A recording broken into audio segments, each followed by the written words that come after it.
My internship took place at Lake Carolina Elementary upper and lower campuses with the Richland County 2 School District social workers. I worked with kindergartners all the way up to fifth graders, as well as their families. We worked individually, ran groups, and provided direct resources. Through this internship, the first core competency that I was able to demonstrate was engage diversity and difference in practice.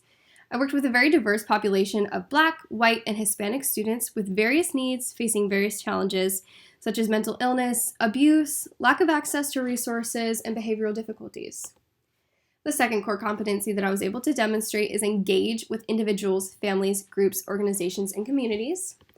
This took place individually with students and parents, and with administration on behalf of the students. Engagement looked like individual sessions, group sessions, phone calls to parents, and in-person meetings with families. The last core competency that I was able to demonstrate was to intervene with individuals, families, groups, organizations, and communities. Intervention took place through helping students identify goals that they wanted to work toward, following up with them weekly, identifying needs that the families had, and working with the community to fulfill those needs, such as providing food, Christmas gifts, Thanksgiving dinners, transportation, and even housing through the Salvation Army. Supervision at Richland 2 was actually kind of interesting. We were also given the opportunity, in addition to individual supervision, to have some group supervision with 2 social workers and our peers. I actually really enjoyed group supervision. Before supervision even started, we knew the topic that we were going to cover throughout that group supervision, and we were given the opportunity to ask questions and bounce ideas off of each other. Topics included confidentiality, mandated reporting, and when we were done, how to help students transition from being in school and being in their groups to summer break.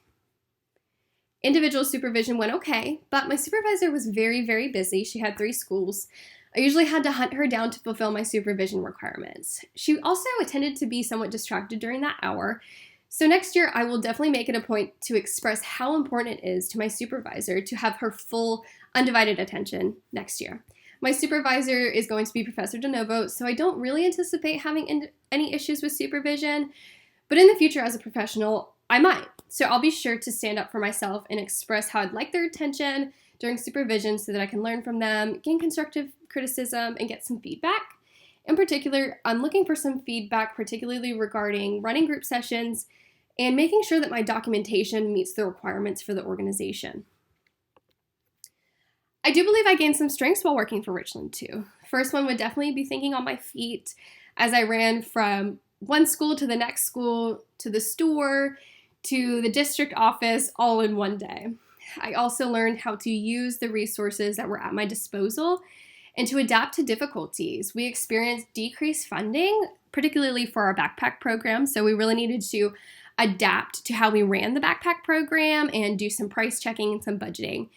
My supervisor also experienced some personal difficulties that unfortunately made it so that she was not at the school as much as she would have liked to be. So I adapted and reached out to other Richland 2 social workers. I reached out even to her supervisor in cases that were particularly important, such as working with DSS. And overall, I gained confidence to advocate for myself. I also feel like I gained confidence when advocating for my students. I worked very closely with our McKinney-Vento students who had greater needs than others. McKinney-Vento students are students who have been identified as having some sort of housing need. They may be homeless, living with another family, living in a hotel, living in an RV, living in their car, things like that. These students qualify for extra resources such as clothing, toiletries, food, and even transportation to and from the school. We'll send a cab out to get them. And these were the students that I worked most closely with. In doing this, I found that I was not able to obviously disclose the student situation to their teachers. And this led to a lot of frustration on part of the teacher because they didn't understand why I was pulling their student out of class, why I needed to work with them. They didn't understand that I needed to check in with them socially and emotionally to make sure that they were doing okay, adjusting okay, to make sure that they had everything that they need while they were living in these situations. And I really, at the end of it, had to become okay with teachers being a little confused or annoyed that I was pulling their student out. Honestly, if they truly knew what their student was going through, they probably would have been a lot more accommodating. But I had to fulfill that confidentiality requirement, and it really was not my job to make them happy. It was my job to make sure that their students were safe and had basic necessities. At the end of it all, I really felt like I was able to gain that confidence in advocating for the students in that manner. Next year, I really would like to push myself in the area of leadership and presenting ideas that I have, as well as giving feedback to the organization based on observations that I personally made. As a first-year student, I really was more apprehensive about asking questions and making suggestions. I did start to gain more confidence as the year went on, but I still was not as sure of myself as I'd like to be. In particularly, one challenge that I had with administration was administration that had authority obviously over me and over my supervisor, questioning her competence in what she was doing. They really did not see the full extent of what she did outside of the classroom. They saw her running from school to school and being off campus doing other things. They didn't see the behind the scenes of home visits, going shopping, packing food for families, bringing air mattresses to families, working with DSS, working with law enforcement, all of these very important things that go on behind the scenes that they are not entitled to know and that they should not know. I felt as though they began to watch my supervisor's every move like a hawk, and there was one vice principal in particularly who did this. I found this interesting because her direct supervisor was not administration at the school. It was the district lead social worker. My supervisor does not report to school administration. It was very frustrating feeling like we were doing so much to help families while also being criticized and micromanaged by administrators who wanted her to be in the school running attendance meetings. While attendance was a very pressing issue, it really ended up being more about priorities and the fact that it was more important for us to focus on issues of extreme educational neglect with significant 40, 50 unexcused absences, issues of potential abuse, and issues regarding lack of housing and other resources in the home.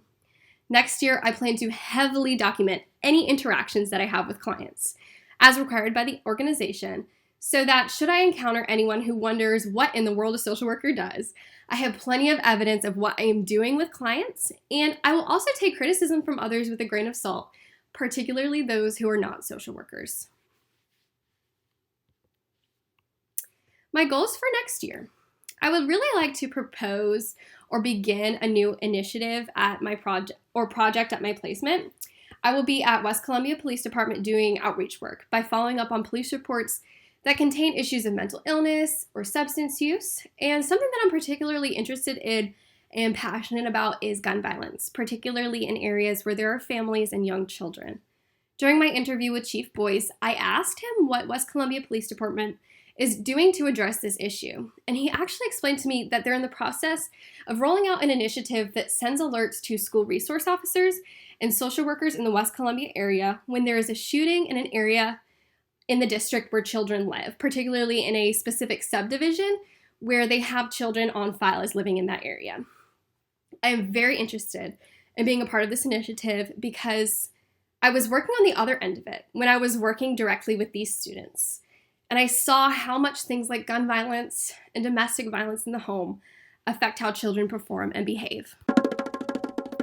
Thank you so much for following along with my presentation. If you have any questions, especially if you have any questions about my experience at Richland County 2, feel free to send me an email at srs20@email.sc.edu.